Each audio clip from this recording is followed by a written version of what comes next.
वातावरण टाईट असताना पिंजर ठाणेदार अचानक 5 दिवसाच्या सुट्टीवर का? गावात उलटसुलट चर्चा।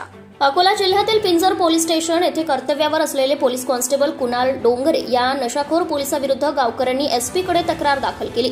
गेल्या 4-5 दिवसांपासून पिंजर शहरातील वातावरण टाईट असतानाही पिंजरचे ठाणेदार अचानक 5 दिवसाच्या सुट्टीवर गेले कसे, याबाबत गावात उलटसुलट चर्चा सुरू आहे। याबाबत आमच्या जिल्हा प्रतिनिधींनी ठाणेदार यांच्याशी संपर्क साधला असता त्यांनी आपण 5 दिवसाच्या सुट्टीवर असल्याचं सांगितलंय।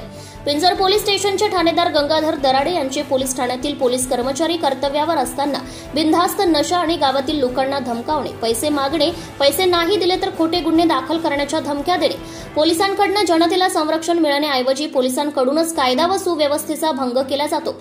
लोकांची जाणून बुजून वाद निर्माण करणाऱ्या पिंजर पोलीस कुणाल डोंगरे याची विरुद्ध लोकांच्या बहुतांश तक्रारी आहेत। गेल्या 3 दिवसांपासून कुणाल डोंगरे या पोलिसाच्या विरोधात जिल्हा पोलीस अधीक्षक यांच्याकडे गावकऱ्यांनी लेखी तक्रार केली। या पोलिसाला ठाणेदार गंगाधर दराडे यांचे पाठबळ असल्याची चर्चा मात्र शहरात सुरू आहे।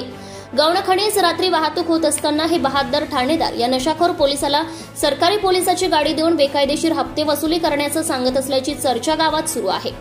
पिंजर शहरात नशाखोर पोलिसांबाबत संतप्त असे वातावरण निर्माण झाले आहे। त्यामुळे जिल्हा पोलीस प्रमुखांनी नशाखोर पोलिसाला पाठबळ देणाऱ्या ठाणेदार गंगाधर दराडे आणि पोलीस कॉन्स्टेबल कुणाल डोंगरे यांच्या विरुद्ध तात्काळ कारवाई करण्याची मागणी शहरातून केली जाते।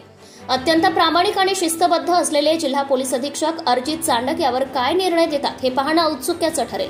धुमाकूळ महाराष्ट्र न्यूज नेटवर्कसाठी प्रदीप गावंडे, अकोला जिल्हा प्रतिनिधी।